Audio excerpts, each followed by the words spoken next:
நீங்க சொன்ன மாதிரி தான் 200 கோடி ரூபாய் சம்பளம் வாங்கிட்டு இருக்காரு விட்டுட்டு வராரு அப்படின்னா அப்ப இங்க அதை விட பெரிய அமௌண்ட்டை சம்பாதிக்க போறாரு அப்படிங்கிற விமர்சனமும் முன்வைக்கப்படுது. அது பாத்துக்கலாம். அது ஓட்டு போட்டு இவங்க தேர்வு செய்த பிறகு நீங்க மக்கள் 5 வருஷம் கொடுப்பீங்க, 50 வருஷமா நீங்க கொடுத்து ஊழல் ஆட்சி வச்சிருக்கீங்க. ஒரு 5 வருஷம் அவருக்கு கொடுத்து பார்ப்போம். அவர் ஊழல் பண்ணாருன்னா அவர் தூக்கி எடுக்கிறதுக்கு உங்களுக்கு தான் வந்துட்டு ஓட்டு உரிமை இருக்குது.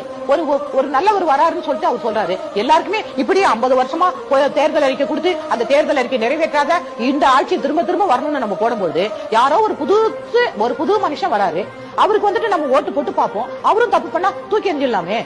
2 திராவிட கட்சிகளும் ஜெயிலுக்கு போன கட்சி. இப்ப இருக்கிற மந்திரியும் வருஷ கணக்கா ஜெயிலுக்கு போறாரு. எது சொத்து வந்துட்டு வருமானத்துக்கு மிஞ்சிய சொத்து சம்பாதிச்சதுல. அதே மாதிரி காங்கிரஸ்லயும் சிதம்பரம் ஐயா ஜெயிலுக்கு போய் வராரு, சிறைச்சாலையும். உங்க தங்கச்சி சிறைச்சாலைக்கு போயிட்டு வராங்க.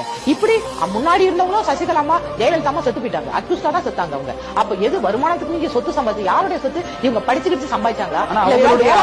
அணிலா இருந்து உதவுனது தான் விஜய்ங்கிற விமர்சனங்கள் இருக்குல்ல. நான் கூட தான் எந்த கட்சிக்கும் அவர் ஓட்டு போடுறேன். நானும் ஏடிஎம்கே போட்டிருப்பேன், டிஎம்கே போட்டிருப்பேன், காங்கிரஸ் போட்டிருப்பேன். எந்த கட்சிக்கும் நான் என்னோட பிரஜையா இருந்து இந்திய பிரஜையா நான் ஓட்டு செலுத்தி இருக்கிறேன். அதனால நான் கட்சி தொடங்க கூடாதுன்னு கிடையாது. விஜய் கட்சி தொடங்குறாருன்னு சொன்னா அவரும் ஓட்டு தானே போட்டிருப்பாரு யாருக்கும் ஒருத்தவங்களுக்கு. அவங்க சரியில்லைன்னு தானே அவர் கட்சி தொடங்குறாரு. என்னுடைய மக்கள் என்ன வாழ வச்ச மக்களுக்கு நான் ஏதாச்சும் செய்யணும். இன்னைக்கு ஒரு பசியோட இருக்கானா அவங்களுக்கு சாப்பாடு கொடுக்கணும். இன்னைக்கு வேலை இல்லாம இளைஞர்கள் இருக்காங்களா படிச்சுட்டு அவங்களுக்கு ஒரு வேலை தரணும். இன்னைக்கு வீடு இல்லாம இருக்காங்களா அவங்களுக்கு வீடு கட்டி தரணும். நான் பேச மாட்டேன், யாரையும் திட்ட மாட்டேன். நான் செயல்ல காமிப்பேன். மக்களுக்கு அது போய் சேருதான்னு பாப்பேன்.